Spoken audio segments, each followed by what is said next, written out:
Takes further action to try to combat gun violence. The Board of Supervisors just passed a measure allowing for legal action against gun makers. Thank you for joining us this afternoon. I'm Kimberly Hunt. And this is the latest in a string of moves by the county on gun reform this year. It's already approved an ordinance requiring that all guns be safely stored and a ban on so-called ghost guns. ABC 10 News reporter Rachel Bianco is joining us now live with what this latest measure will do. Rachel. Kimberly, the supervisors who came up with this plan say they don't have a specific lawsuit against the gun manufacturer that they want to join right now, but they want the option going forward. Opponents say this is a waste of taxpayer money. The mass shooting in a school in Uvalde, Texas, has local leaders doing everything they can to reduce gun violence. San Diego County now has the option of suing gun makers. When gun manufacturers or distributors deliberately and willfully violate those laws, that they are held accountable. Supervisors Tara Lawson-Remer and Chair Nathan Fletcher say they want the county to have the option of suing gun manufacturers, distributors, marketers, or sellers. Under the new policy, County Legal Counsel will work with law enforcement, obtain reports on recovered firearms, and then bring recommendations to the board regarding possible legal action. I think it's high time that we use every tool in our toolbox here in San Diego County to hold gun manufacturers and distributors accountable for obeying the law. The board heard from teachers, parents, and gun control advocates who support the move. Guns are currently the leading cause of death for children and teens. They kill, maim, and disable our kids daily. By focusing on dealers in the industry, we address not just the shooter in crimes, but also the supplier of the crime gun. People opposed to the plan say it's a way to punish law-abiding citizens and waste taxpayer money. If we look at the gun control laws, they don't work. Law-abiding citizens are not the ones who are committing these violent shootings. It's criminals who are going to get the guns illegally, whether you like it or not. Manufacturers of fully assembled guns have no control over who the end customer is. That's the responsibility of retail gun shop owners who strictly follow federal and state laws. Supervisors Anderson and Desmond voted against the plan. Desmond says he would like to see more of a focus on mental health. Reporting live at the County Administration Building, Rachel Bianco, ABC 10 News. Thank you, Rachel. New information on the push for gun reform on Capitol Hill. The Republican leader in the Senate, Mitch McConnell, says he supports a bipartisan Senate proposal on gun safety.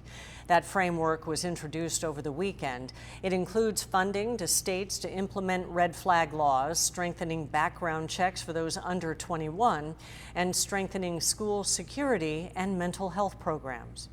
For myself, I'm comfortable with the framework, and if the legislation ends up reflecting what the framework indicates, I'll be supportive. He is the 11th Republican to signal support for the framework. Every Democrat is expected to vote yes. A teenage boy has been arrested accused of shooting and killing a 15-year-old boy in Lemon Grove. The shooting happened around 2 a.m. Saturday morning on Palm Street and Mulder Street. Sheriff's deputies arrived to find the victim down on the sidewalk with a gunshot wound. Someone was seen running from where he was. Last night, a 15-year-old boy was arrested and charged with murder. Authorities say the suspect and the victim went to the same high school. The motive has not yet been released. Now to the latest on the economy. President Biden defending his economic policies as Americans continue to feel the strain in their pocketbooks. It comes as we could see another interest rate hike tomorrow. Isabel Rosales has the latest on recession concerns. Investors are on edge as the Federal Reserve is headed for rough waters.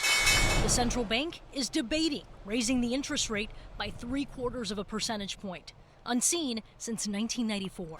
The goal is to cool down the economy and tame inflation, President Joe Biden's top economic priority. Jobs are back, but prices are still too high. COVID is down, but gas prices are up. Our work isn't done.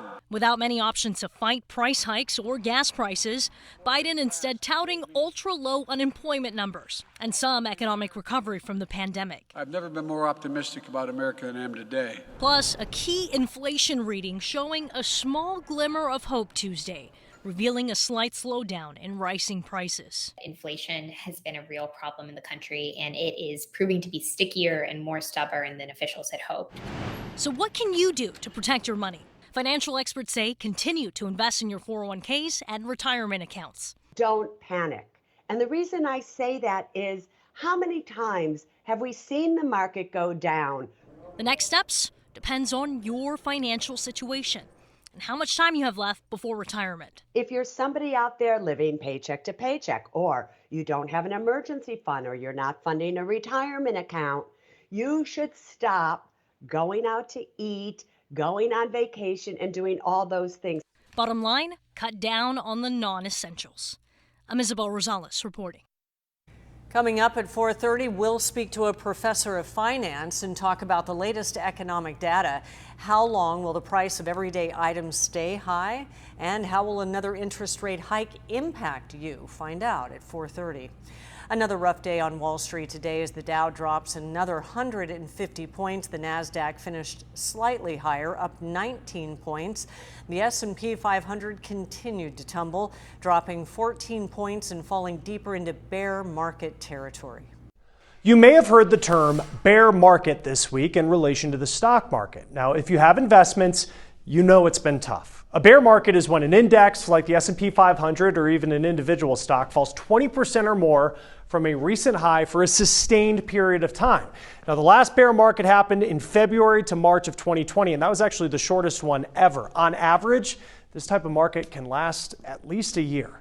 Rising interest rates because of a high inflation are causing problems for the stock market.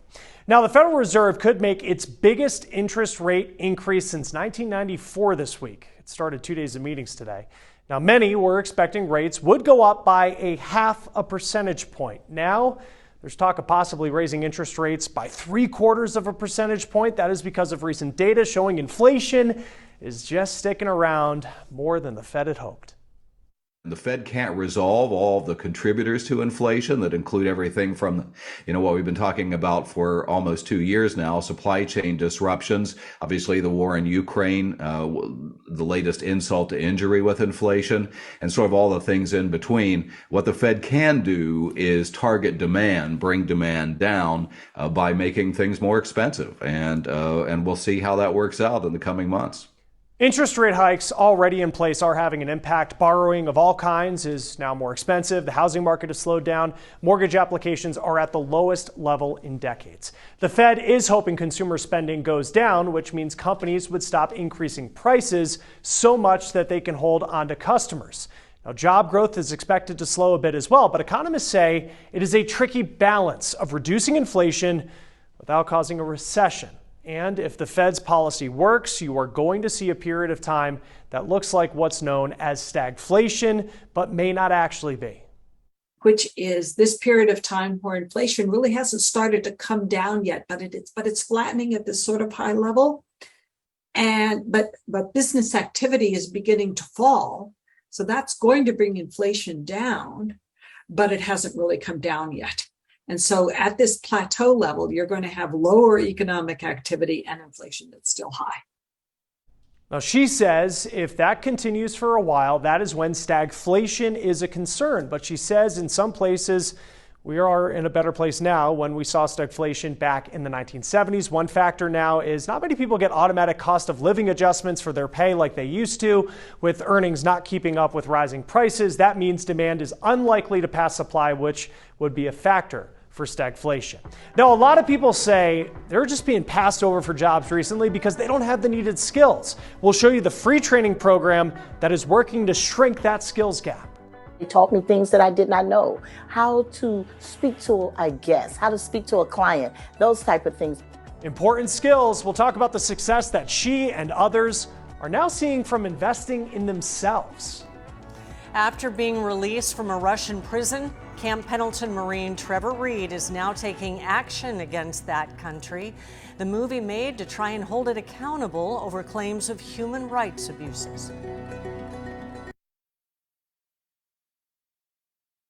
We've heard a lot about the Great Resignation, but there is another side to the job market that doesn't always get as much attention. That is the gap between available jobs and finding employees with the skills to do them. And as Maya Rodriguez tells us, there are ongoing efforts now to shrink that skills gap. When you first meet Sheree Jackson. Welcome to the Darcy Hotel, Washington, D.C. I'm Sheree Jackson. She'll tell you. May I show you to our front desk? She's a people person. The best thing about working in hospitality are the people. Jackson is sales coordinator at the Darcy Hotel in Washington, D.C. But this job didn't come by chance. It began partially by fate. All of a sudden, 2020 comes and disrupts everyone's life. One of the things for me was unemployment. I'd never experienced that in my adult life. Initially unsure of how to move forward, she decided to embark on a new career path in hospitality. But she had no formal experience nor training in it until I went back to the place where I knew where I was safe in the midst of chaos. That place turned out to be Goodwill Industries International. Mostly known for their thrift stores, the nonprofit also runs job training programs. Steve Preston is CEO. Well over 1 million people come to Goodwill every year for some type of support. Most of that is job support. Like many others, he had heard about the so-called Great Resignation. When I hear the Great Resignation, what comes to mind for me is people are beginning to realize that they have options in the job market. And there has been a lot of demand for labor in a lot of different areas. But when Goodwill conducted a study to take a closer look, they realized while the demand for labor is there, the labor pool's skills may not be. 66% of those surveyed reported needing additional skills or training to get the job they wanted.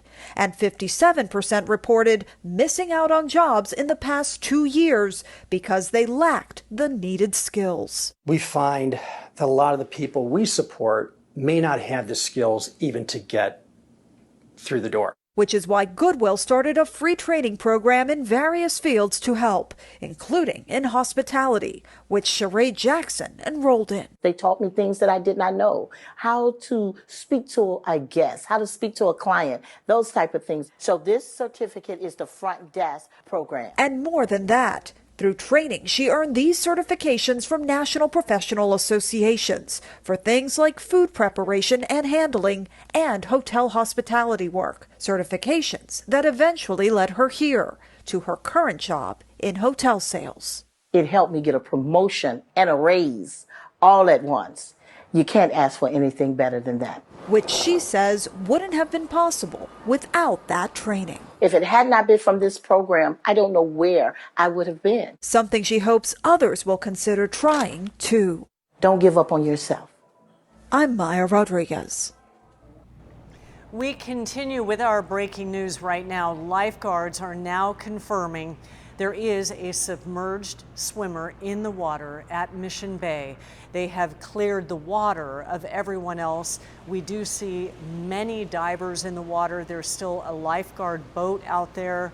The lifeguard helicopter is still in the area. Right there you see another diver going in. There's already close to a dozen divers in the water, close to a boat that you see off to the top right there just momentarily. You could see the boat out there. It seems to be trying to stay in the same place. Now there's another boat nearby. Everyone else that was in the water has been cleared. The people on the beach are being spoken to. We see San Diego PD on the beach as well as lifeguards. This boat seems to be trying to stay in a general vicinity of one area, and most of the divers are close to that boat as they have confirmed a submerged swimmer in Mission Beach. We'll have more as we get details. This 10 News Pinpoint Weather Report is sponsored by Anderson Plumbing, Heating and Air. Nobody wows clients like we do. We want to bring in meteorologist Angelica Campos. We're just looking at that shot at the beach. It is certainly a day that many people are out at the beach with this kind of weather. That's right, Kimberly. And one thing that a lot of people don't kind of think about when they go to the beach is the rip currents. Of course, they're always a concern near our coast. And as we get closer to summertime, for any swimmers, always a good idea to stay close to a lifeguard. And we, of course, hope for a great outcome. The weather warming up this week, which is going to draw a lot more people to the beach. We remind you to be very careful and to always swim parallel to the shoreline if you ever get caught in one of those rip currents. It is 68 degrees. The skies are blue. It is the beginning of a warming trend. You can see that haze in the horizon, but it is sunny and beautiful at Otay Mountain right now in Chula Vista. Sunny skies.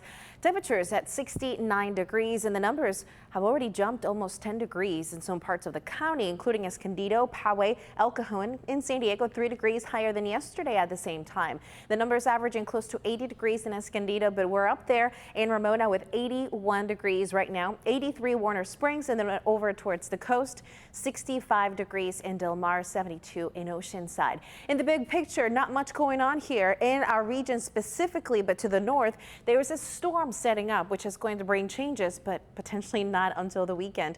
In the meantime, sunny skies and a beautiful evening ahead.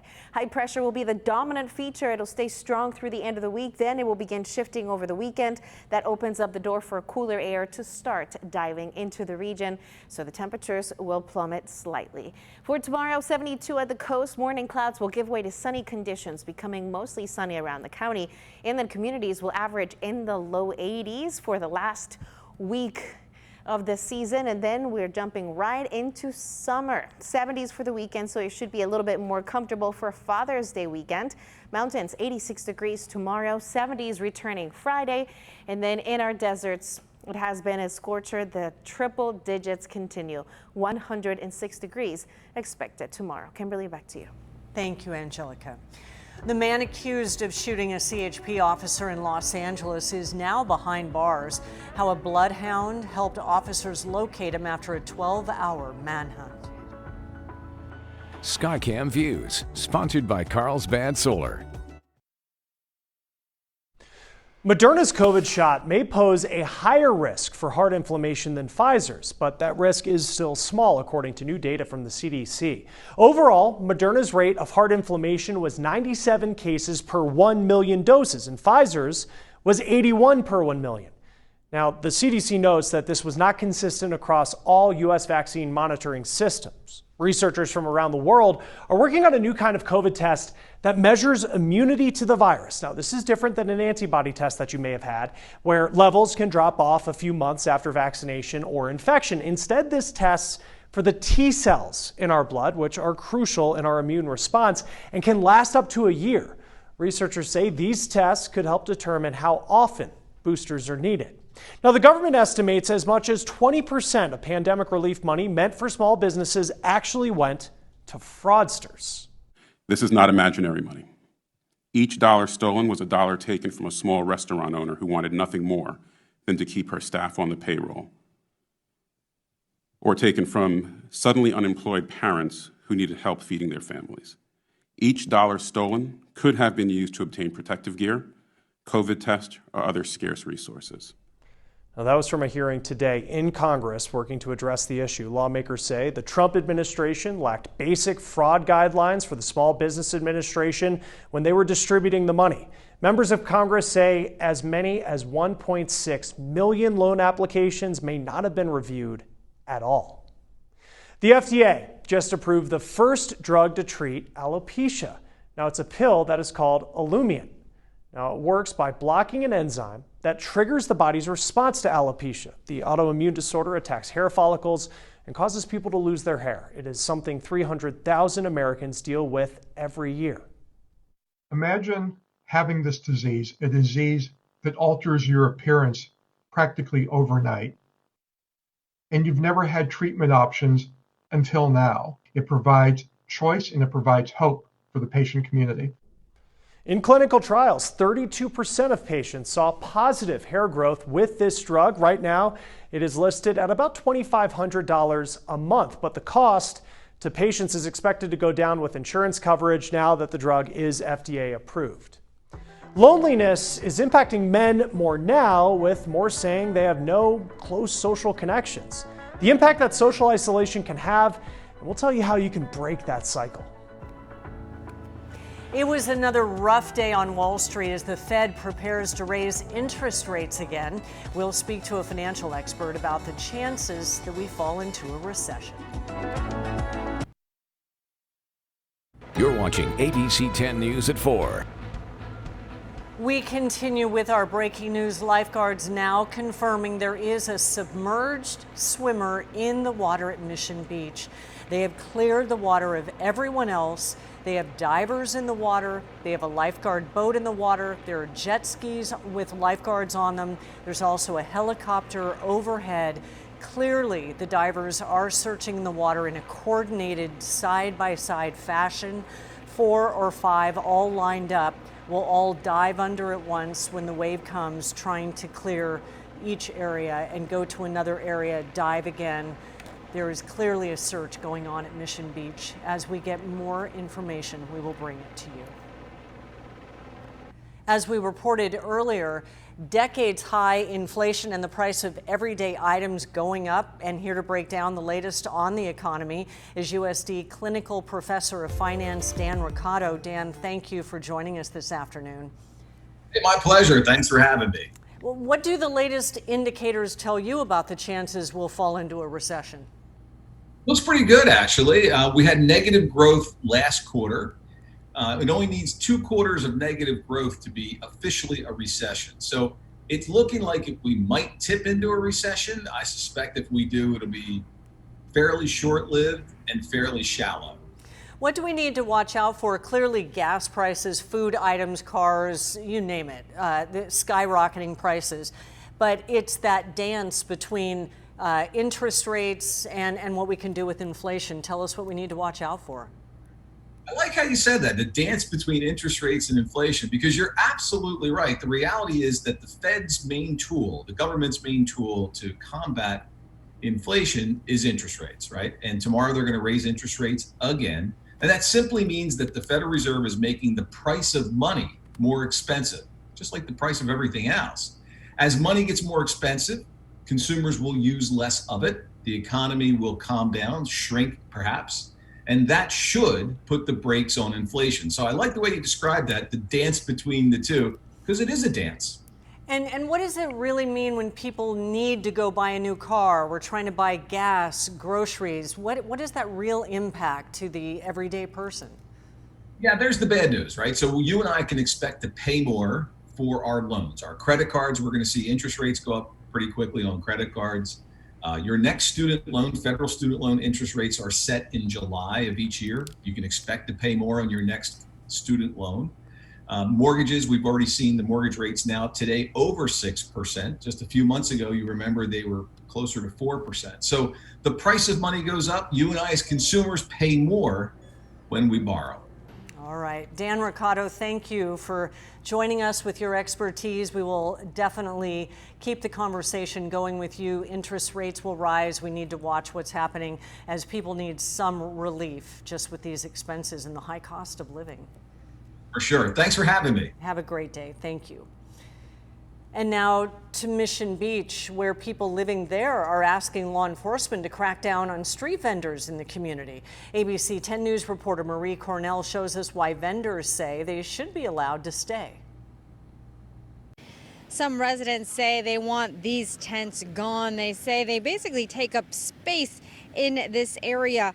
But vendors we spoke to say they're just trying to make a living. We're counting the days. We're just like every day, and now we don't know what to do. That's how many vendors who have set up shop in Mission Beach feel, as members of the Mission Beach Town Council are putting pressure on law enforcement to kick them out. These members held a news conference Tuesday morning, laying out why they feel the vendors should be asked to leave, citing they're in violation of the rules. This is a park that was given to the city in 1926 to be used as parkland.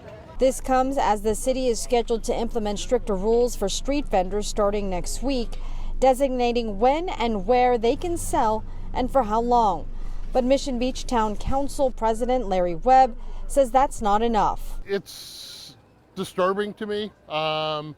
It creates a lot of extra trash, a lot of extra things. This park should be a place that's to be enjoyed by the citizens of San Diego, especially the grassland areas and things, and they can't use it. It's covered up with vendors or they're behind vendors, so nobody wants to do anything with it. This is all handmade. Vendors ABC 10 News spoke to say they're just trying to make a living to support their family. I don't know what's the reason, because we're not doing anything bad. I don't see it like something bad. We're not like stealing or doing anything criminal. The town council president says if nothing is done, they are looking at filing a formal complaint with the Coastal Commission. Reporting from Mission Beach, Marie Cornell, ABC 10 News. Camp Pendleton Marine Trevor Reed is taking action against Russia after more than 2 years of being in prison there. He filed a petition with the United Nations claiming Moscow violated international law. Reed received a 9-year sentence in Russia after being accused of getting into a fight with police officers. He denies the charges and says his human rights were violated during his nearly 3-year detainment. This petition is to hold Russia accountable for wrongful imprisonment, mistreatment, and violations of human rights. We're doing that at the UN because they care about their credibility at the UN, at least somewhat. He was released in April and sent back to the U.S. in a prisoner swap in April. He is now advocating for other Americans currently behind bars in Russia. And the House voted overwhelmingly to pass a bill extending security protections for Supreme Court justices' immediate family members. It passed in the Senate back in May. Supreme Court justices are currently covered by federal security protection. The bill would extend those protections to immediate family members. It comes after a man was arrested near the home of Justice Barrett Kavanaugh and is accused of threatening his life. It now heads to the president's desk. And the man accused of shooting a CHP officer during a traffic stop in Los Angeles has been arrested. It happened last night in Studio City. Authorities say the alleged gunman opened fire during a physical altercation with police and then drove off. Police were able to identify him, but when they searched his apartment, he wasn't there. A bloodhound was able to get a scent off of the blood in the apartment. 12 hours later, that led police to a tent nearby where he was hiding. The officer, a 27-year-old who has been with the LAPD less than a year, is in critical but stable condition. A shooting in Barrio Logan has shaken up people living in the area. It's the second time in about 2 weeks there's been an early morning shooting there. ABC 10 News reporter Nate Holmes has the latest developments. I spoke to some neighbors in the area. They were a little hesitant to go on camera, but they tell me that this is normally a very quiet street, and they were shocked to wake up to find police across from their home. Yellow evidence markers sat in the street as officers combed through the area. San Diego police say a man was shot here at 29th Street and Boston Avenue early Tuesday morning. Sky 10 video shows the area is located just near the I-5 South on-ramp. SDPD says it appears someone may have tried to rob the victim and then shot him. The man was transported to UCSD Medical Center. He was immediately taken into surgery, and police say he is expected to survive. They are currently looking for 2 suspects, but no detailed description was given to us before this report. This is the second early morning shooting here in the Barrio Logan area in the past 2 weeks. Back on June 1st, 2 people were shot near Kearney Avenue and Dewey Street. That's about 4 minutes from the shooting this morning. San Diego police say a woman and man were hit, but managed to drive to Our Lady of Guadalupe Church to call for help. Police believe this was an attempted carjacking. The shooter ran away. Both victims were taken to UCSD Medical Center for treatment. Police ask if you have any information regarding either of these shootings to give them a call. In Barrio Logan, Nate Holmes, ABC 10 News. One of the largest manufacturers of baby products is warning customers about some of its rockers. The issue is with the Fisher-Price infant to toddler and newborn to toddler rockers. Fisher-Price and the Consumer Product Safety Commission say at least 13 children have died using it between 2009 and 2021. The company says children should never be allowed to sleep in the rockers, and they should always be supervised. It recommends parents watch videos on its Safe Start website for tips on how to use the product safely. There's more news coming up, and we'll be right back.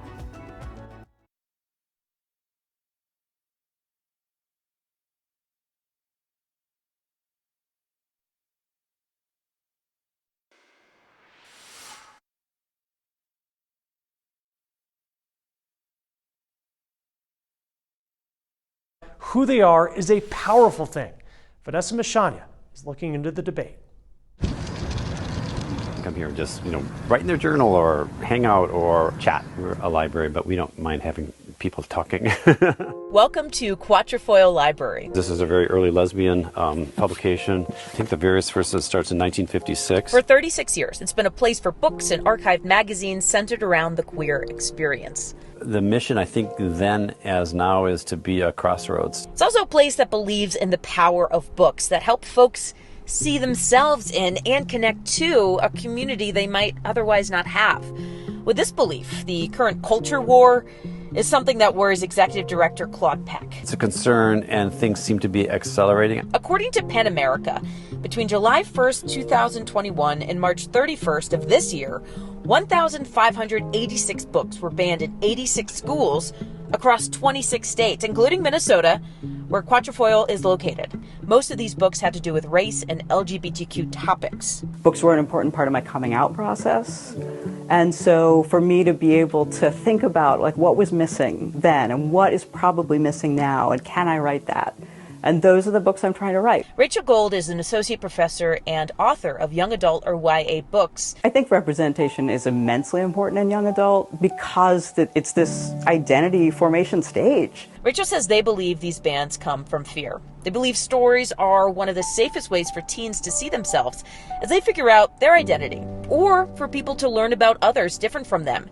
If you read a book that's not for you, you're just going to know it's not for you. Books don't suddenly turn you into a whole different person. That only happens when you're already that person and the book is showing you the way. As queer people, we don't often have people in our family that we can connect to. Where are we going to find that? We have to seek that out. Just like Rachel saw a gap in representation in literature, Rebecca Lawrence saw a gap in the telling of history of queer folks and started telling queer history through a series of gatherings for these stories to be passed down. There's anger and also hilarity that they think that will keep us from knowing who we are. Rebecca, along with Rachel and Claude, say limiting exposure to queer literature won't erase their community, but they believe barriers to access it are harmful. Other friends who don't have supportive families and are kicked out of their homes, having stories to reflect yourself is extremely validating.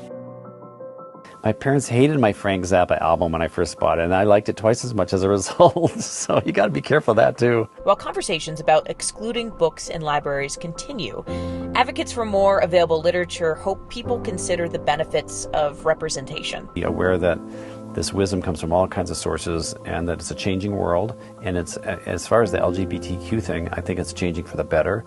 I'm Vanessa Mishania. I'm Chris Conti, and as LGBTQ issues are thrust back into the national political spotlight, same-sex couples in this country are having to navigate some intense new rhetoric. Well, that's one of the things that we've always told our kids. Be who you are. Doesn't matter who. Just be yourself. That's all. Tomorrow, a candid conversation during this Pride Month about the struggles and joys same-sex couples are facing in raising a family. But still to come today. So there are a lot of species we're worried about. Sumatran rhinos are declining. The vaquita, it's the world's smallest porpoise. Well, losing them could mean to our entire ecosystem and how what's known as a frozen zoo is working to save endangered animals and plants. If skies are clear tonight, a supermoon will be visible from San Diego County. That's when the moon seems larger than normal because it's relatively close to Earth. NASA says it happens when a full moon coincides with the moon's closest approach to Earth.